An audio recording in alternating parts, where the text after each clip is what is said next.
Now, this week, the Op Shop passed $1 million that it has given to the church for its work and ministry in the community.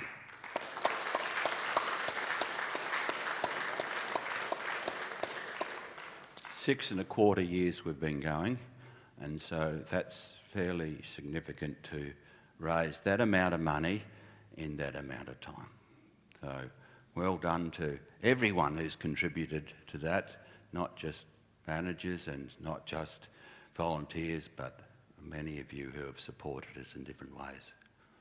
We give thanks for people like Wendy Crofts who had the vision for the Op Shop and started off. Judy Kodo and Muriel Mackenzie and her son Andrew did important work in terms of setting the shop up, and along the way other people have got involved. So indeed we're going to just hear a little bit of the shop, bit more of the shop. Go, Margaret, that's yours. What's your role at the Op Shop? My role is one of the managers, Philip. I work with a wonderful crew of people, and thanks to them and to you, we make a difference, don't we, in the community, and I enjoy my role very much. So what does manager mean? Let me know, then I'll know. I haven't bought notes like Elaine. No, that's okay. What do you A manager is really, you like to have two each shift, and our role really is to just walk alongside our volunteers in the running of the shop and deal with any issues that might arise each day. And for that managing, we have a criteria, a list of things that we are able to follow. But really, it's just walking alongside, isn't it, the people that we work with. And we as managers get together? We managers get together, yes. We meet once a month under your direction as chairperson of that group of people. And we look at, within that month, anything that may have arisen that we need to talk about or deal with. Actually, one of the things we've done this year as managers is we've created a few things. We've created a handbook for managers of the shop. We've also created a handbook for volunteers, and we've kind of put together other things that any organisation should have in its administration, in its administrative role. We've put those together this year too. Great. And how long have you been involved with the Op Shop? Probably about 2.5 years now, I think. Okay. Yeah. Great. Thank you, Mark. It's good to work with Mark on a Wednesday. I didn't expect everything to say. She said to come back to me, but... oh, well, it's to everyone. We're part of a team. Now, would you like to pass the mic over? Now, Elaine, what...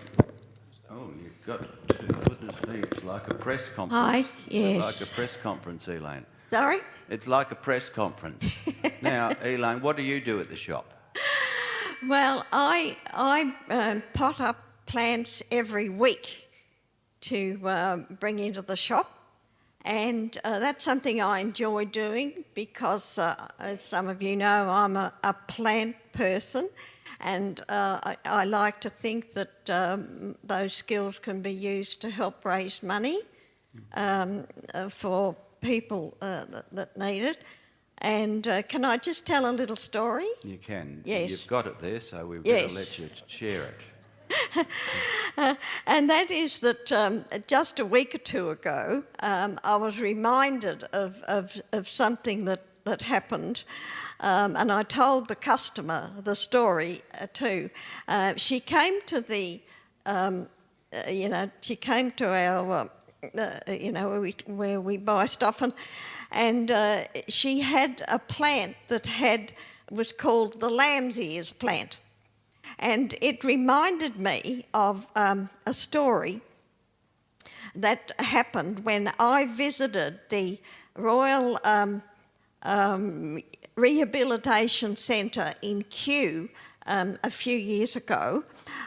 It's a place where there's a healing garden, and where people that have suffered traumas are treated through this healing garden. And I was inspired by a nurse and a horticulturalist who worked there, Stephen Wells, who happened to be on Gardening Australia just 2 weeks ago, and they used the plants and the different textures and scents to help people that have undergone a lot of trauma. And so they told us a story then, when I was visiting there, that they had a young man who had undergone so much trauma that he was unable to speak. And so they took him around this garden, and they got him to feel plants and everything like that. And when the plant called the lamb's ears, when they used that to touch him and so on, for the first time he spoke, and he said, "That just feels like my dog's ears." And so they grabbed onto that and they said, "Tell us about your dog." And so that the use of plants was what helped to bring healing to that young man. Now that happened in Kew at the healing garden there with Stephen Wells. So that was a story that stuck to me, and also I shared that with a customer at Op Shop just a couple of weeks ago when she bought the plant from us. So I guess, I, as many of you know, I'm a plant lover, and Stephen Wells, he spoke these words when we visited him. He said, "The garden is a place to escape the trials and turbulences of our lives, where we can stop, where we can relax, reflect, and regenerate our inner being. In essence, it can be our sanctuary."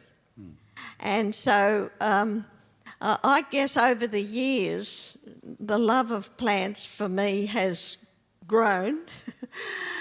And as some of you know, I'm an orchid grower and belong to our local club. And also I've been lucky enough to have had an orchid named after me, mind you, which was very exciting. But yeah, so I like to use that skill that I have learned over the years about plants and handling plants to take them into Op Shop, and also to share some of those skills with people that come in. So yeah, I enjoy it and look forward to it. Thanks, Elaine. Now, when are you in the shop so all these people can come in for advice? Well, I'm there on a Tuesday morning, and I tell people that come in and buy plants, if you want to ask questions, about that plant, come in on a Tuesday morning. They'll be all in there on Tuesday. And how long have you been involved with the shop, Elaine? Well, it's a few years. I can't remember exactly when I started, but it's a few years. Yeah. Right. Okay, great. Okay, thank you, Elaine. She's probably sold 1 million plants as well, eh? Probably has, yes. Yeah. Now, Malcolm's a different sort of person. Malcolm I've asked him to talk from the point of view of the church, I guess. Oh, well, look, I just can't help but also share that little story from years ago when I think Graham Porter or someone else was bringing in this really heavy chest of drawers, was it? Something else like that. Lo and behold, a little bit later, they found a silver ingot in there. That was a fantastic story.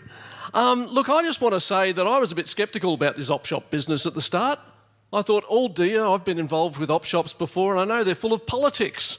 Whoa, we don't need any more of that. But in fact, it's been a very harmonious, well-run operation. I'm sure you've had your moments, but overall, it's a wonderful place to visit. You can feel the vibe.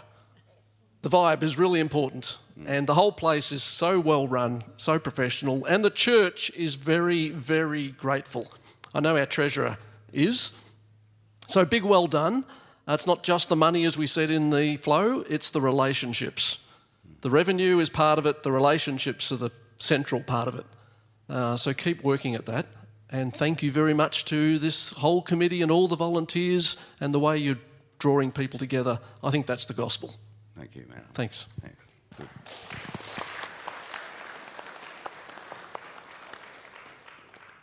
Now, as the panel goes back to its places, I'd invite one of our managers, Carol, to lead us in prayer. And just quickly, I'll just add my bit. I love the op shop. I hate getting out of bed at 7 o'clock in the morning, but the people you meet, not just the people you work with, but everyone that comes through the door, and our donors. We are so lucky. All of you people that bring everything, and the wider community, are so generous to our shop. So thank you, everyone.